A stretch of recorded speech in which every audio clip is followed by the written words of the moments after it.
예, 오늘은 하나님께로부터 오지 않은 감정을 다스리라, 하나님께로부터 오지 않은 감정을 다스리라 라는 제목으로 하나님 말씀 증거하도록 하겠습니다. 다니엘서는 12장으로 되어 있는데 1장부터 6장까지는 역사 속의 스토리로 되어 있기 때문에 뭐 그러지 않아도 어렵지만 쭉 읽으면 되게 이해가 됩니다. 근데 7장부터 12장까지는 4개의 환상으로 이루어져 있습니다.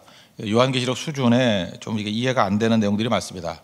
특별히 오늘도 읽어봤지만 더 정신을 못 차리시는 분들이 많이 있는데, 이 내용이 얼마나 힘들었는지 그 27절 같은 데 보니까 이에 나 다니엘이 지쳐서 여러 날 앓다가 이렇게 번역됐죠. 옛날 한글판에는 뭐라고 되어 있냐면 기절했다 뭐 이렇게 표현이 되어 있습니다. 얼마나 어려운지. 사실 읽어보면 무슨 소리인지 잘 모르겠죠. 오늘 그 얘기입니다. 두 번째 환상인데 순양과 숫염소 환상이다 이렇게 요약을 합니다. 그 요약하면 이런 거예요. 순양이 하나가 나왔는데 뿔이 2개가 있습니다. 뿔이 2개가 있는데 둘이 또 짝짝이에요. 하나는 짧고 하나는 좀 길어요. 근데 긴데 그 긴 뿔은 나중에 난 뿔이래요. 이해가 되죠? 그리고 이 뿔을 가지고 막 동서남북 다니면서 여기저기 막 들이받고 다닙니다. 그래서 뭐라고 설명하냐면 그 순양이 막 들이받고 다닐 때 구할 자가 없더라, 또 마음대로 들이받더라, 무척 강한 양이더라, 이게 설명입니다. 그러고 난 다음에 이제 두 번째 순염소가 등장을 합니다. 순염소가 등장을 하는데 서쪽에서 왔답니다. 얼마나 빨리 달랐는지 땅에 닿지도 않았대요. 우리도 그 만화 같은 기법 같은 데 보면 막 쌩하게 달 때 거기 떠서 돌잖아요. 이렇게 동그라미를 해가지고. 그죠? 뭐 그런 묘사예요. 그죠? 얼마나 빠르지 땅에 닿지도 않았대요. 그리고 두 눈 사이에 뿔이 있대요. 참 괴상하죠? 눈 사이에 뿔이 하나가 쭉 있어요. 근데 이제까지 설치는 게 누구였어요? 두 뿔 가진 순양이 설치고 있었는데 그놈을 들이받아가지고 죽여버리는 거예요. 그러고 난 다음에 다시 큰 뿔이 꺾이면서, 눈 사이에 있는 큰 뿔이 꺾이면서 또 4개가 나왔대요. 4뿔이. 근데 4뿔 중에 한 뿔이 막 커져가지고 그 하늘 군대에 그 미칠 만큼, 하늘을 찌를 만큼 막 커지게 되었다, 이런 얘기입니다. 이해가 됩니까? 이게 전말이에요. 이게 지금 읽었던 내용의 그 전말이거든요. 무슨 소린지 모르겠죠. 그래서 뭐 앓다가, 여러 날 앓다가, 옛날 성경에는 혼절했다, 뭐 기절했다, 뭐 이렇게 표현을 합니다.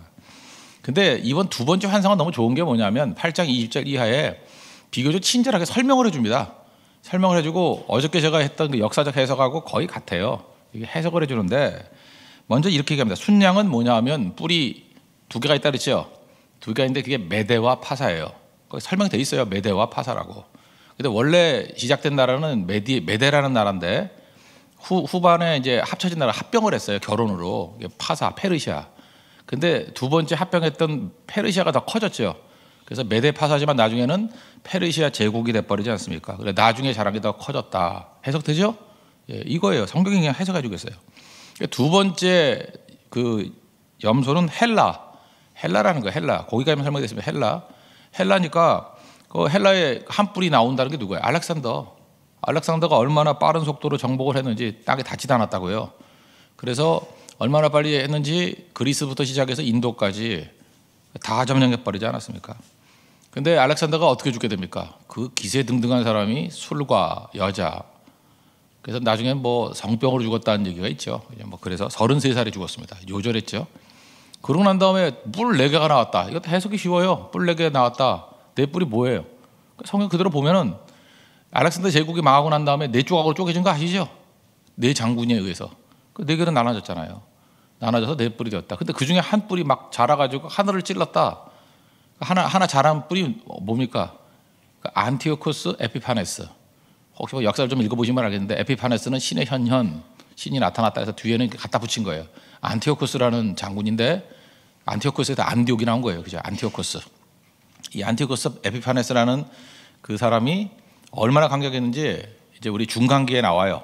중간기에 나오는데 예루살렘 성전을 쳐들어와 가지고 거기 돼지 피를 뿌리고 성전 다 박살내버리고 그런 사람이에요. 그리고 내가 신이다 그랬던 사람이라고요. 얼마나 기세등등합니까? 이걸 예언으로 받아들이지 않는 사람들은, 자유주의 신학자들은 어떻게 얘기하냐면, 야 봐라, 이거 너무 역사하고 너무 똑같잖아요.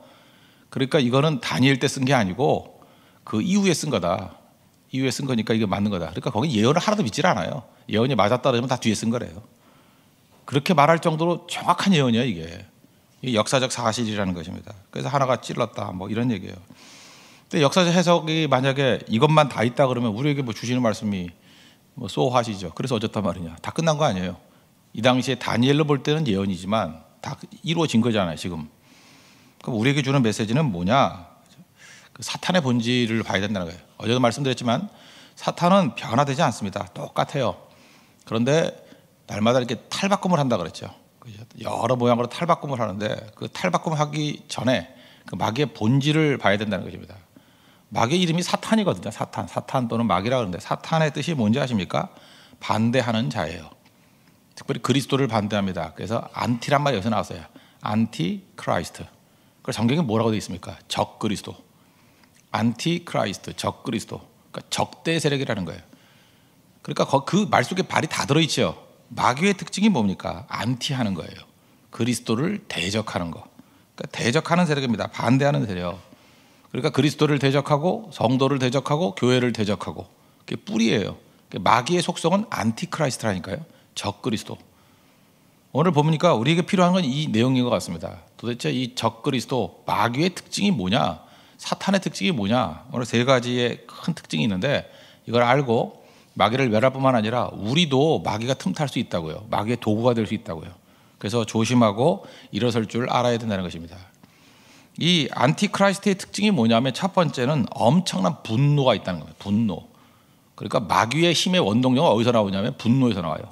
그래서 여러분들 다 분노케 만들고 난 다음에 거기서 힘을 뽑아내는 거예요. 그러니까 우리가 이걸 안다 그러면 어떻게 해야 되겠습니까? 분노하는 걸 굉장히 조심해야 된다는 거예요. 분노할 때는 하나님의 도구로 쓰임받기보다는 마귀의 도구로 쓰임받을 때가 너무너무 크다. 그래서 좀 확장한다 그러면 자꾸 분노하는 성격을 가진 사람들은 중요한 지도자로 세우기가 힘들어요. 왜냐하면 하나님도 그걸 원치 않으시고 그러니까 꺾일 때까지. 모세도 분노하는 사람 아니었습니까? 분노로 막 사람 죽이고 그거 꺾는데 40년 걸렸잖아요. 그죠? 그래서 나중에는 분노하던 모세가 민수기 12장 3절 보니까 그의 온유함이 온 지면에 있는 사람보다 더 좋더라, 뭐 승하더라. 그러니까 하나님께서 분노하는 사람을 통해서 일하지 않습니다. 그럼 마귀가 일하는 거예요. 마귀가 항상 그렇게 접근한다는 것입니다. 그러면 우리 안에 이게 분노심이 끓을 때 이거는 배후에 마귀가 있다. 내 자신에 대해서 그렇게 평가해야 된다는 거예요. 조심해야 되겠구나. 엎드려야 되겠구나. 그걸 붙들어야 된다는 것입니다. 오늘 6절과 7절 보십시오. 그것이 두 뿔 가진 순양 곧 내가 본 바 강가에 섰던 양에게로 나아가매. 지금 순 염소 얘기입니다. 두 번째 나온 거. 분노한 힘으로 그것으로 달려가더니 분노한 힘이에요. 이게 마귀적인 힘의 특징입니다. 7절. 내가 먼저 그것이 순양에로 가까이 나아가서는 더욱 성내어 그 순양을 쳐서 그랬죠. 두 뿔을 꺾으나. 여기 7절에 나온 게 뭐예요? 분노한 힘. 6절 분노한 힘. 7절 더욱 성내어. 계속해서 이런 걸 통해서 일한다는 거예요. 안티크라이스트의 특징이 뭐예요? 분노, 반대, 비판. 그리고 모든 것을 거꾸로 봅니다. 거꾸로 보니까 분노하게 만드는 거예요. 뒤집어 놓게 만드는 거. 이게 마귀가 쓰는 방법이라는 것입니다. 그런데 솔직히 해서 우리 안에 이런 요소가 있습니까? 없습니까? 다 있죠. 우리 죄성이 있기 때문에 마귀의 옥토가 될 수 있다는 것입니다. 그래서 성경을 보면 분노하는 거, 비판하지 말라고 하는데 비판도 두 종류 비판이 있죠. 그 비판하지 말라 그러니까 뭐 아무것도 판단하지 말라 그건 아니잖아요. 비판의 내용을 마귀로부터 온 건지 하나님께로부터 온 건지를 알 수 있는 길이 있는데 분노심을 자극하느냐 이것도 될 수 있지만 정확하게 말하면 죽이기 위한 비판이냐 살리기 위한 비판이냐 그거 보면 금방 알아요. 마귀는 죽이는 겁니다. 처음부터 살인한 자여 거짓말쟁이라 했잖아요. 요한복음 8장 44절에. 그러니까 마귀의 특징 두 가지라니까. 속이는 자, 거짓말자이고 죽이는 자. 죽이는 자와 거짓말. 이거 같이 쌍을 이루어 간다는 것입니다. 근데 분노해요. 왜 분노하나? 잘 보세요. 그냥 누구 죽이려고 그러는 거구나. 그럼 마귀예요.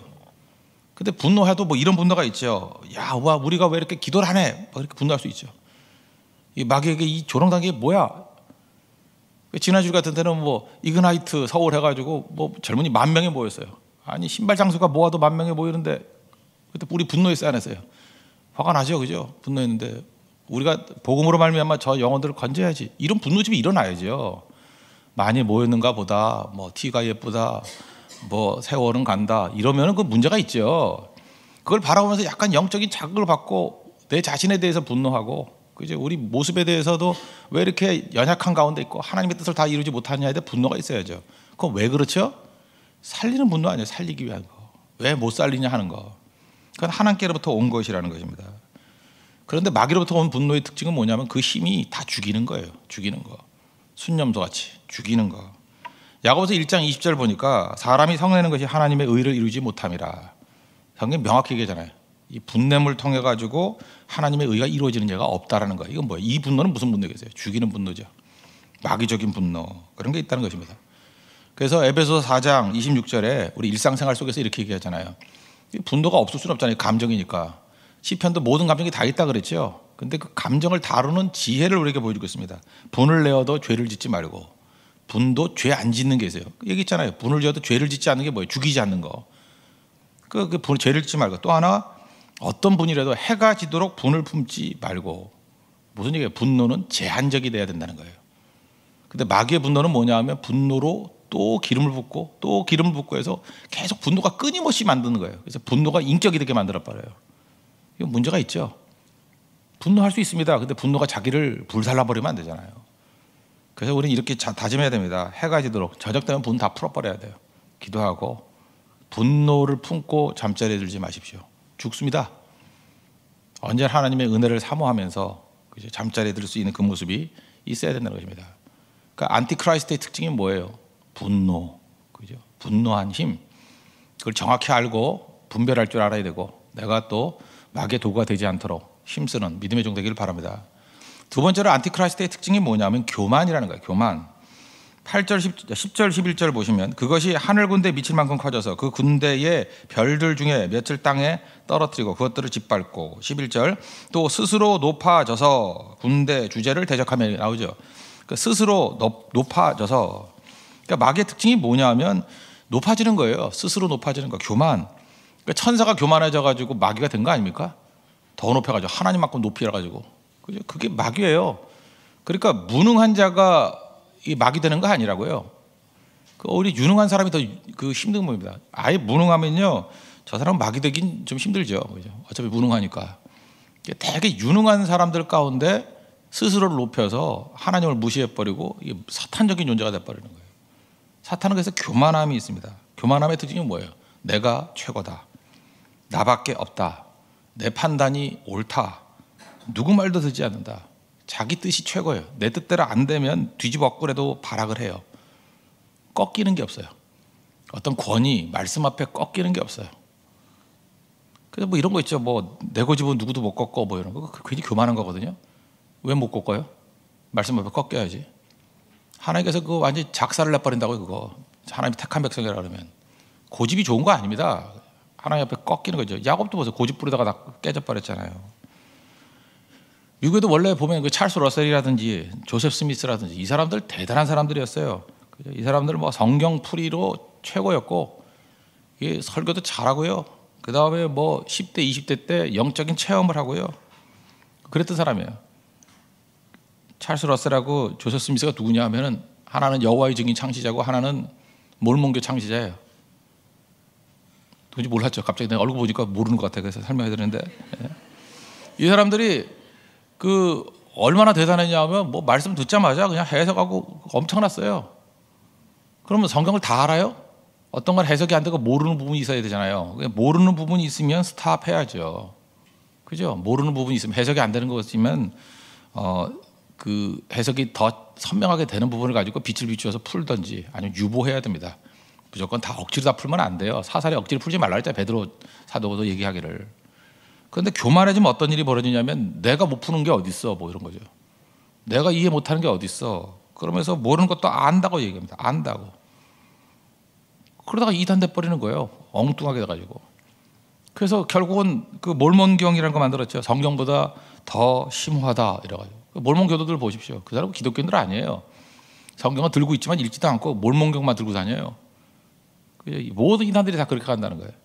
제가 어렸을 때 기억나는데 뭐 박태선이라든지 문선명, 나는 모르겠어요. 요즘 이단은 내가 별로 접하지 않는지 모르겠고, 옛날 이단은 워낙 또 어려서부터 많이 보니까 지금도 기억납니다. 박태선 장로라고, 장로의 장로. 박태선 장로가 처음 초창기 때는 괜찮았어요. 처음에는. 근데 목사도 아니고 장로가 뭐 어마어마하게 말씀을 잘 증거한대. 말씀 잘 증거하고, 그래서 사람 무지하게 다 다녔어요. 우리 정통 교회 교인들이 가고, 뭐 기적도 많았습니다. 암 환자가 낫다. 내가 뭐 대충 듣기로도 수백 명이에요. 심지어 뭐 죽었던 사람이 살아났대. 예수님 같죠? 뭐 이렇게 기절하는 건지 죽었는지 하여튼간에 죽었던 사람은 살아났다. 얘기 그래서요. 뭐 맨날 환상을 보고 어떤 사람은 뭐 눈에 비늘 같은 게 벗겨져 가지고 안 보이는 게 보인다 그러고 이거 뭐 거의 복음서 얘기 아니에요? 뭐 그런 일이 막 벌어졌다고요. 그러니까 사람들이 갔죠. 와 하고 박태선 장로 대단하다. 박태선 그랬다고요. 내가 박 씨에 대한 가장 강력한 인상이 그거였어요. 박태선. 대통령도 박 씨였고 그래서 뭐 다 이렇게 하는구나. 그때 그래서요 느낌이. 그러다가 교만해졌죠. 다 안다. 그래서 우리끼리 따로 모여서 신앙촌. 그래서 뭐 간장 만들고 뭐 이불 만들어 팔라고. 지금도 있나요? 그리고 그때 신앙촌 들어가면서 박태선 장로 했던 그 유명한 얘기. 그때부터 저거 완전 이단이구나. 성경의 98%가 가짜래. 가짜고 내가 말하는 게 진짜래. 교만이죠. 내가 새 창조주다. 뭐 이런 식이에요. 뭐 문선명도 말할 것도 없고 뭐 지금 뭐 신천지도 그러고 있잖아요. 이거죠. 다 자기만 옳대. 자기만. 교만. 그 새가 더 강해져요. 그러다가 세 번째 특징이 뭐냐면 한 방에 훅 가요. 안티크라이스트의 특징이 뭐냐면 심판의 날을 가져온다는 것입니다. 오늘 읽지는 않았는데 그 뒷부분에 해석하면서 17절, 18절, 19절, 17절과 뒷부분 보시죠. 이 환상은 정한 때 끝에 관한 것이니라. 19절, 이 환상은 정한 때 끝에 관한 것이니라. 그러니까 뭐냐면 안티크라이스트는요 이렇게 작게 시작했다가 점점 커집니다. 커져서 온 세상을 다 뒤엎을 것 같아요. 아까도 박태선 장로 얘기했잖아요. 온 세상을 다 뒤엎을 것 같아요. 막 커져요. 그러다가 한 방에 팍 가버려요. 그러니까 하나님께서 쓰시는 방법이에요. 그래서 여러분들 너무 기세가 등등하다고 따라가는 거 아니에요. 진리 아닌 거는 커지다가 그냥 심판당해요. 여러분 그 쉽게 이런 거 하지 마세요. 아멘 주 예수여 오시옵소서. 예수님이 오신다는 건 뭔지 아십니까? 예수님이 오신다는 의미가 물론 뭐 재림도 있지만 개인적으로 개인 종말로 내가 죽을 때 아니에요. 내가 죽을 때. 그게 뭐 개인적인 종말은 아니에요. 전체적인 종말론하고 뭐 다른 거 없잖아요. 근데 잠깐 주님이 오십시오. 주님이 오신다는 뜻은 뭐냐면 주님이 오실 때 특징은 악이 최고로 강해질 때예요. 악의 세력이 최고로 강해져서 주님의 임재, 역사의 종말의 임재가 됐던 우리 개인적인 삶 속에 작은 임재가 됐던 주님이 임재하시면 다 죽는 거예요. 심판이라고. 그래서 그걸 알면은요 주님 오시옵소서 이 말을 쉽게 못해요. 왜냐? 우리 가족들 중에 믿지 않는 사람들 빨리 믿어야죠. 우리 친구들 가운데 주님 앞에 나와야죠. 지금 주님 오신다는 건 심판이라는 뜻이거든요. 끝장난다는 거거든요. 그럴 때 뭐 오지 말라 그럴 수는 없고, 그죠? 주님 열심히 복음 증가하기를 원합니다. 주님 오시기 전까지 복음 증가하기를 원합니다. 그거예요. 여러분 네팔도 보셨죠? 네팔이 힌두 정권이 있어가지고 전도 못하게 하다가 공산 정권이 들어와서 잠시 전도할 수 있게, 우리가 지금 가서 전도했던 게 그거예요. 영혼이 이식될 것 같이 보였죠. 근데 지금 또 자연재해로 지진으로 인해서 또 쉽게 들어갈 수 없는 상황이 되는 것 같이 보이잖아요. 만약에 이번 가을에 갈 수 있으면 가겠지만 못 가면 또 봄에 이게 잠깐만 늦춰질 수도 있잖아요. 그렇다고 우리는 그 나중에 깨닫게 되는 거죠. 그 증거의 기회가 항상 있는 게 아니라고. 그 열려 있었을 때 더 열심히 증거했어야지. 네팔만 그래요? 우리 인생에 많은 부분이 그렇습니다. 선교도 아무 때나 가는 거 아니에요. 기회 됐을 때 가는 거예요. 영원히 계속되는 게 있는 게 아니라고요. 심판이 뭔데요? 때가 정해졌다는 건데요. 그러니까 주님께서 우리에게 주신 기회를 잘 활용하고 뛸 줄 아는 그 모습, 그게 중요하다는 것입니다. 안티의 속성 어떤지 아십니까? 안티크라이스트의 특징은 뭐냐? 적그리스도는요 항상 양과 염소 이렇게 나오잖아요. 겉으로 순해 보여요. 처음에는요 부드럽습니다. 부드럽고 약해 보이고 잘 안 보여요. 그래서 간교해요. 티가 안 나요. 그리고 잠복기가 있습니다.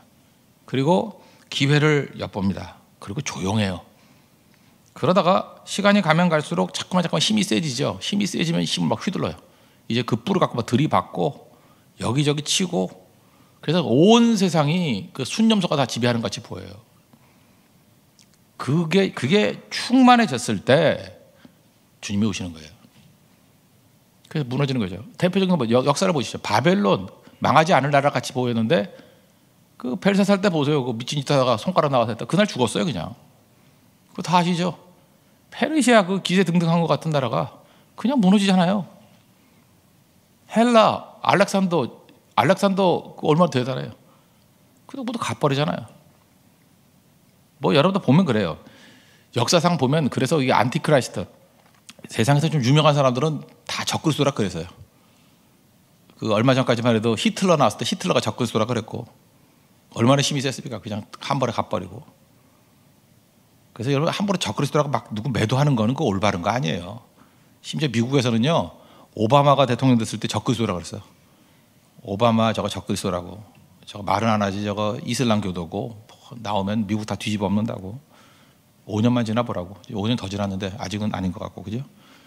그러니까 함부로 이건 또 공격하는 용도로 막 쓰고 하는데 그건 아니죠. 그러나 이 속성을 알아야 된다고. 힘이 거대해져요. 그리고 세상 사람들다가 뒤집었고, 막의 속성입니다. 큰 역사상의 내용도 이해해야 되지만 작은 부분도 우리가 이해할 줄 알아야 돼요. 숨어 있다가 세지면 이리 뛰고 저리 뛰고 한다는 거예요. 그럴 때 정도가 잊지 말아야 될 게 뭐냐면, 저렇게 강하니까 누가 당해, 당할 자가 없어. 그럴 때 끝내버리는 게 하나님이에요. 이 맥락을 이해하시라는 겁니다. 이건 큰 역사에서도 이루어진 일이고 우리 삶 속에서도 이루어져요. 정리하면 마귀는 어떤 특징이 있다고요? 안티크라이스트, 적그리스도의 특징이 뭐라고요? 첫 번째는 분노로 이래요. 분노로. 분노, 저 마귀구나, 조심해야지. 두 번째는 뭐로 이래요? 네? 교만이 교만. 그냥 자기가 자기를 높이면서 내가 다 한다고 하면서 교만함. 그리고 세 번째는 그것이 팽배해져가지고 하나님의 심판을 받는 존재다. 그게 마귀라는 것입니다. 그게 사탄이라는 거예요. 그러면 이제 개인적인 내용을 볼 때 이거 뭐 대적에 싸워서 이겨야 된다, 이거 뭐 당연한 얘기지만 내 안에 있는 안티를 분별할 줄 알아야 된다는 거예요. 내 안에 안티크라이스트가 있을 수 있어요. 심지어 뭐 베드로 안에도 들어가잖아요. 여러분 지금 내가 생각하고 있죠. 내가 생각하고 있다는 거, 내 마음이 있죠. 내 생각과 내 마음이 다 내 겁니까? 절대로 아닙니다. 누가 집어 넣어준 거예요. 요한복음 13장 2절 보니까 마귀가 벌써 시몬의 아들 가룟유다의 마음에 예수를 팔려는 생각을 넣었더라. 생각도 이렇게 슬쩍 넣어주는 거예요. 일종의 세뇌 당했다 그러죠. 여러분 지금 얘기하는 거 보면 누군가가 이렇게 넣어준 생각들이에요. 넣어준 생각들.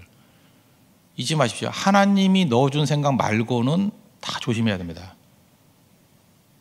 지금 교회 안에도 보면요, 예수 그리스도를 믿고 따른다고 하는데 예수님의 제자들이 아니라 누가 넣어준 생각하고 뛰는 사람 되게 많아요. 왜 저런 걸 교회에서 떠들지? 넣어준 거예요, 마귀가. 넣어준 생각들. 그런 것들 정말 조심할 줄 알아야 된다는 것입니다. 내 안에 있는 적그리스도가 자라나서는 안 된다는 거예요. 내 안에 내 마음밭이 하나님 말씀이 떨어져서 말씀이 자라야 됩니다. 그 말씀의 사람이 돼야 돼요. 근데 하여튼 뭐 좋은 의미든 나쁜 의미든 세상이 넣어둔 생각이 있다고요. 그거 내 생각 아니에요. 세상이 넣어둔 생각이죠. 그거를 잘 분별하고 다스릴 줄 알 때 언제나 승리하게 된다는 것입니다. 그런 의미에서 오늘 다니엘서 8장의 내용들은 이 안티크라이스트, 적그리스도의 본질이 무엇인지를 깨닫고 분별하라. 그리고 나도 적그리스도의 옥토가 될 수 있다는 거, 이겨낼 수 있는 우리 믿음의 신실한 종 되기를 바랍니다. 모두 자리에서 일어나겠습니다. 우리 공동체 기도 드리도록 하겠습니다. 기도하겠습니다. 시간이 지나도 마귀는 변하지 않습니다. 다만 겉모양만 바꾸어서 나타납니다. 마귀의 본질을 알고 이기게 하소서. 마귀는 대적하는 자입니다. 그리스도를 대적하고 교회를 대적하고 성도를 대적합니다. 말씀으로 마귀를 물리치게 하소서. 안티는 엄청난 분노로 일합니다. 반대, 비판을 통해 모든 것을 거꾸로 봅니다. 안티의 목표는 죽이는 것입니다. 분노의 힘으로 방향을 잃지 않게 하소서. 죽이는 데 사용되는 어리석음을 범하지 않게 하소서. 안티는 교만합니다. 자기가 모든 것을 판단합니다. 자기 뜻과 다른 것을 결코 인정하지 않습니다. 심지어 모르는 것조차 안다고 합니다. 나중에는 자기를 섬기라고 합니다. 힘이 있을 때 조심하게 하소서. 힘을 자기 증명이 아니라 주님을 위해서 사용케 하소서. 안티는 가장 강해 보일 때 무너집니다. 처음에는 조용히 다가오지만 힘을 가지면 본색을 드러냅니다. 내 안에 안티를 분별케 하소서. 내 안에 있다고 다 내 것이 아닙니다. 마귀가 넣은 것도 있습니다. 하나님께로부터 오지 않은 감정을 다스리게 하소서. 내 안에서 오직 말씀만 자라게 하소서. 예수님의 이름으로 기도합니다. 아멘. 찬송가 348장 마귀들과 싸울지라, 우리 1절 찬양하고 기도하도록 하겠습니다.